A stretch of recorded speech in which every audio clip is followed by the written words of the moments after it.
Go.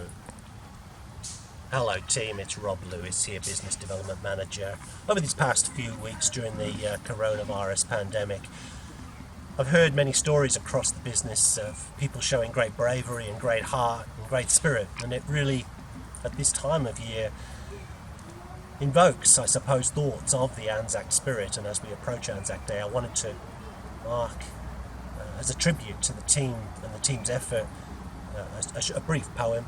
It's a famous Australian poem. It's adapted to the current circumstances. The Man from Snowy River. There was movement in the office, for the word had passed around that the virus from Wuhan had got away. Rick called us all together. He said, "Team, we have to fight," and so we all gathered to the fray. All the tried and noted staff from offices near and far, they gathered at their homesteads overnight. For PSW love hard riding where the Wildfield employees are, and the BDM snuffed the battle with delight. There was Jones who made his fortune when Zerko won the cup, the wise man with his hair as white as snow, but few could ride beside him when his blood was fairly up. He could go wherever horse and man could go. And Brown from Tasmania came down to lend a hand.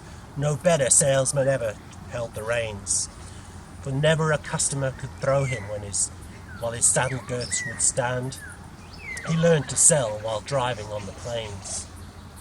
And one was there, Mackenzie, a small and stocky beast.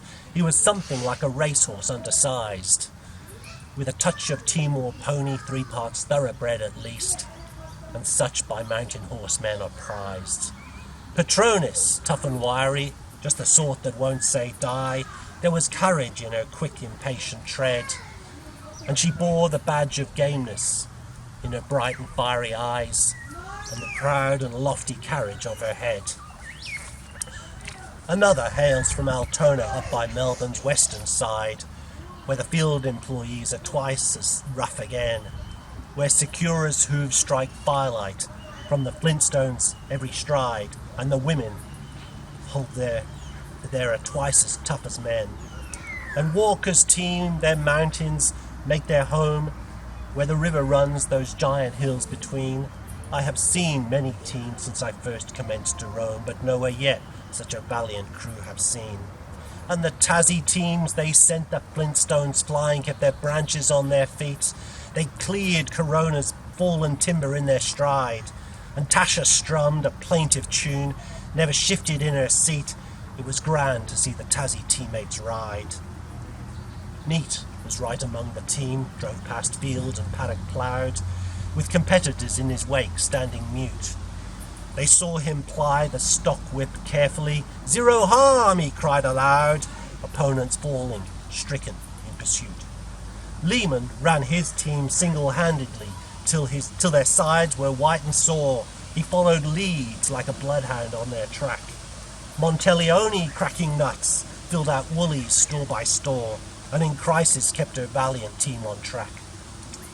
And in after hours, Notting Hill, where the Monash winds her way, their torn and rugged battlements on high, where the air is clear as crystal, and white stars fairly blaze at midnight in the cold and frosty sky, and where around the Rosteron orders sweep and sway to the breezes of this great nation wide, the team from Victas PSW is a household word today, and our teams, they'll tell the story of their ride, lest we forget.